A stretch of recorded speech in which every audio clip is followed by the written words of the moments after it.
வணக்கம். இலங்கை செய்திகளுடன் நான் நிரோஷன். விரிவான செய்திகளுக்கு முன் தலைப்புச் செய்திகள். நாட்டில் போராட்டங்களை முன்னெடுத்த ஜேவிபி தற்போது ஆட்சிக்கு வந்த பிறகு அமைதியான எதிர்ப்புகளை கூட தடுக்க முயல்வதாக எதிர்க்கட்சித் தலைவர் குற்றச்சாட்டு. ஜனாதிபதியின் பாதுகாப்பிற்கு நேரடி அச்சுறுத்தல். ஜனாதிபதியின் உள்நாட்டு சுற்றுப்பயண செலவுகளை வெளியிட மறுத்து ஜனாதிபதி செயலகம்.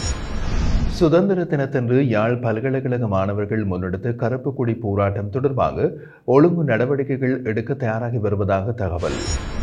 நாமல் ராஜபக்ச தனது அரசியல் பயணத்தை ராஜபக்ச குடும்பத்திலிருந்து வேறுபடுத்த முயற்சி செய்கிறார் என்று அரசியல் வட்டாரங்களில் கருத்து.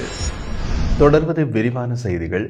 நெடுஞ்சாலைகள், துறைமுகங்கள், சிவில் விமான போக்குவரத்து அமைச்சு மற்றும் நகர அபிவிருத்தி நிர்மாணம் வீடமைப்பு அமைச்சின் அதிகாரிகளுக்கு இடையிலான கலந்துரையாடல் ஒன்று ஜனாதிபதி செயலகத்தில் இடம்பெற்றுள்ளது. இந்த சந்திப்பின் போது கண்டி கொழும்பு அதிவேக நெடுஞ்சாலையின் மேரிகம கடவத்த பகுதியின் நிர்மாண பணிகளை தாமதமின்றி தொடங்குவதற்கான உத்தரவை ஜனாதிபதி அனுருகுமார திசாநாயக்க பிறப்பித்துள்ளார். மேலும் கொழும்பு துறைமுக பிரவேச அதிவேக நெடுஞ்சாலை திட்டத்தின் தேசிய பொருளாதாரத்திற்கான பயன்பாடுகள் விரைவாக ஒருங்கிணைக்கப்படுவதன் அவசியம் மற்றும் இதற்கு இடையூறாக உள்ள பிரச்சினைகளுக்கான குறுகிய கால நீண்டகால தீர்வுகள் பற்றியும் விரிவாக கலந்துரையாடப்பட்டுள்ளது.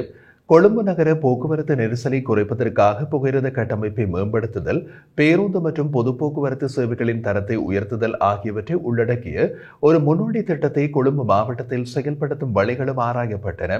மேலும் கொழும்பு, கண்டி, குருநாகல், மொரட்டுவ ஆகிய நகரங்களை பல்வகை போக்குவரத்து மையங்களாக உருவதற்கான திட்டம் பற்றியும் கலந்துரையாடப்பட்டுள்ளது. தேசிய பொருளாதாரத்திற்கு சிறப்பாக பயன்படாத புகையிரத திணைக்களத்தின் காணிகளை அடையாளம் காணுதல் மற்றும் அவற்றை சரியாக முகாமைத்துவம் செய்யும் நடவடிக்கைகள் குறித்தும் விரிவாக ஆலோசிக்கப்பட்டுள்ளது. நாட்டின் பல்வேறு பகுதிகளில் மக்கள் போராட்டங்களை முன்னெடுத்து ஜேவிபி தலைவர் குழு தற்போது ஆட்சிக்கு வந்த பிறகு அமைதியான எதிர்ப்புகளை கூட தடுக்க முயல்வதாக எதிர்க்கட்சித் தலைவர் சஜித் பிரேமதாச தெரிவித்துள்ளார். எதிர்வரும் உள்ளூராட்சி மன்ற தேர்தலை முன்வைத்து ரத்னபுரி மாவட்டத்தில் ஐக்கிய மக்கள் சக்தியின் வேட்பாளர்களோடு இடம்பெற்றிருந்த கலந்துரையாடலில் உரையாற்றிய அவர் அரசாங்கத்தின் நடத்தை குறித்து கடும் விமர்சனம் செய்தார்.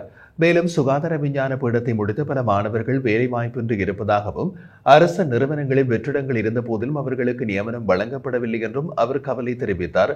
தகுதியான வேலைவாய்ப்பு வழங்க கோரி மாணவர்கள் அமைதியான முறையில் போராட்டம் நடத்திய போது அவர்களை கைது செய்ய அரசாங்கம் முனைந்தது.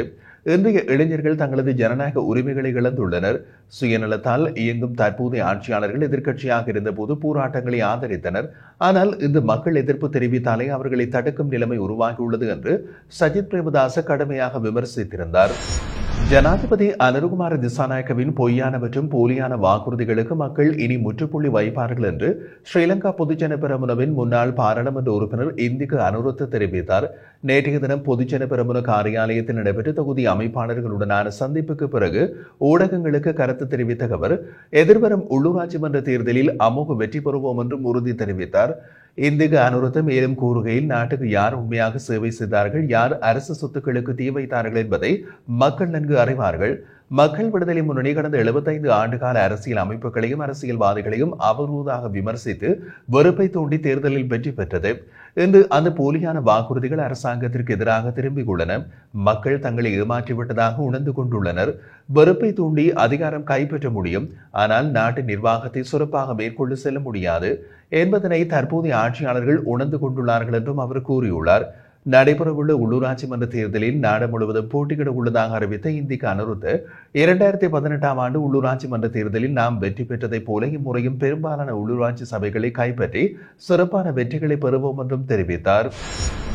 ஜனாதிபதியின் உள்நாட்டு சுற்றுப்பயண செலவுகளை வெளியிட்டால் அவரது பாதுகாப்பிற்கு நேரடியான அச்சுறுத்தல் உருவாகும் என்று ஜனாதிபதியின் செயலகம் தெரிவிக்கின்றது. இந்த பதில் தகவல் அறியும் உரிமை சட்டத்தின் கீழ் கூறப்பட்ட தகவலுக்காக வழங்கப்பட்டுள்ளது. ஜனவரி 31 2025 அன்று ஜனாதிபதி அனுருகுமார திசாநாயக்க யாழ்ப்பாணம் சென்றதற்கான செலவின விவரம் மற்றும் 2024 ஆண்டு மாவட்ட ஒருங்கிணைப்பு குழு கூட்டத்திற்காக ரணில் மேற்கொண்டிருந்த விஜயத்தின் போன செலவின விவரங்கள் குறித்து பிப்ரவரி 5 தகவல் கோரப்பட்டது. இந்த நிலையில் ஜனாதிபதியின் யாழ்ப்பாண விஜயத்திற்கான செலவின விவரங்களை வெளியிட முடியாது என்று செயலகம் தெரிவிக்கின்றது.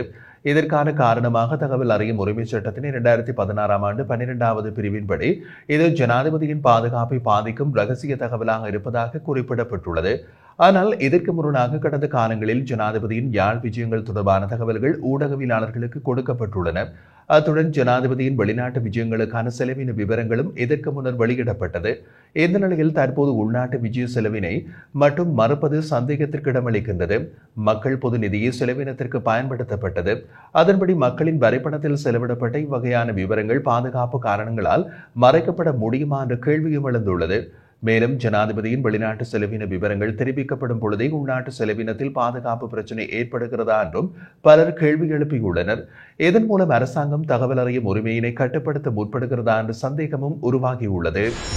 இலங்கையின் 77வது சுதந்திர தினத்தன்று யாழ்ப்பாண பல்கலைக்கழக மாணவர்கள் முன்னெடுத்த கருப்பு கொடி போராட்டம் தொடர்பாக பல்கலைக்கழக மானியங்கள் ஆணைக்குழு ஒழுங்கு நடவடிக்கை எடுக்க தயாராக வருவதாக தகவல்கள் வெளியாகியுள்ளன. 2025 பிப்ரவரி 4ஆம் தேதி பல்கலைக்கழகத்தின் பிரதான வளாகத்தில் மாணவர்கள் இலங்கை தேசிய கொடியை கீழிறக்கி அதற்கு பதிலாக கருப்பு கொடியை ஏற்றியிருந்தனர். இந்த சம்பவம் பெரும் கவனத்தை ஈர்த்த நிலையில் மானிய ஆணையகம் பல்கலைக்கழக நிர்வாகத்திடம் விவரண அறிக்கை கேட்டுள்ளது. போராட்டத்தில் ஈடுபட்டதாக கூறப்படும் 9 மாணவர்களின் பெயர் மற்றும் புகைப்படங்களை ஆணையம் பெற்றுள்ளதாக தகவல்கள் தெரிவிக்கும் அதே நேரம் சம்பவம் தொடர்பான கூடுதல் ஆவணங்களையும் அதிகாரிகள் கோரியுள்ளனர். இதன் அடிப்படையில் மாணவர்களுக்கு மட்டுமல்ல பல்கலைக்கழக நிர்வாகத்தின் மீது கூட நடவடிக்கை எடுக்கப்படலாம் என்றும் எதிர்பார்க்கப்படுகின்றது. இந்த விவகாரம் மாணவர் அரசியல் மற்றும் கல்வி நிறுவனங்களில் சுதந்திரம் குறித்த கேள்விகளை எழுப்பி நாடளாவிய ரீதியில் பரவலான விவாதத்தை தூண்டியுள்ளது. ஸ்ரீலங்கா பொதுஜன பெரமுனவின் தேசிய அமைப்பாளரும் நாடாளுமன்ற உறுப்பினருமான நாமல் ராஜபக்ச தனது அரசியல் எதிர்காலத்திற்காக கட்சியின் தற்போதைய தலைவர் உள்ளிட்ட ராஜபக்ச குடும்பத்தின் முக்கிய தலைவர்களை வெளிப்படையாக காட்டிக் கொடுப்பதாக தென்னிலங்கை ஊடகங்கள் தெரிவிக்கின்றன. ஒரு ஊடக சந்திப்பில் கருத்து தெரிவித்திருந்த நாமல் ராஜபக்ச முன்னாள் பிரதமர் நீதியரசர் ஷிராணி பண்டாரநாயக்க மீதான பதவி நீக்கத்தை தவறான முடிவு என்றும் அந்த முடிவு எடுக்கப்படக்கூடாது, இது வருத்தமளிக்கும் ஒன்று என்றும் நேரடியாக தெரிவித்திருந்தார். கடந்த 2013ஆம் ஆண்டில் மஹிந்த ராஜபக்ச ஜனாதிபதியாகவும் பசில் ராஜபக்ச முக்கிய அமைச்சராகவும் இருந்த காலத்தில் ஷிராணி பண்டாரநாயக்க தலைமை வகித்த நீதியரசர் பதவியில் இருந்து நீக்கப்பட்டிருந்தார். அப்போது திவிநேம சட்டம் தொடர்பான உச்சநீதிமன்ற தீர்ப்பு ராஜபக்ச ஆட்சிக்கு சாதகமாக அமையாததால் அவர் பதவி நீக்கம் செய்யப்பட்டதாக பலரும் விமர்சித்தனர். இந்த நிலையில் நாமல் ராஜபக்ச அந்த காலத்தில் எடுக்கப்பட்ட முடிவுகள் தவறானவை, கடந்த அரசாங்கம் செய்த அந்த தவறை தற்போதைய அரசாங்கமும் செய்யக்கூடாது என்று சுட்டிக்காட்டியிருந்தார். நாம் ஒரு கட்சியாகவும் தனிப்பட்ட முறையிலும் அதிகாரிகளை குறிவைத்து அரசியல் முடிவுகளை எடுக்காமல் இருக்க வேண்டியது அவசியம். இந்த மாதிரியான தவறுகளின் விளைவுகளில் நாங்கள் இன்னமும் அனுபவித்து வருகிறோம் என்றும் அவர் வலியுறுத்தியிருந்தார். இதன் மூலம் நாமல் ராஜபக்ச தனது அரசியல் பயணத்தை ராஜபக்ச குடும்பத்தில் இருந்து வேறுபடுத்த முயற்சி செய்கின்றார் என்றும் அரசியல் வட்டாரங்களில் பரவலாக கருதப்படுகிறது.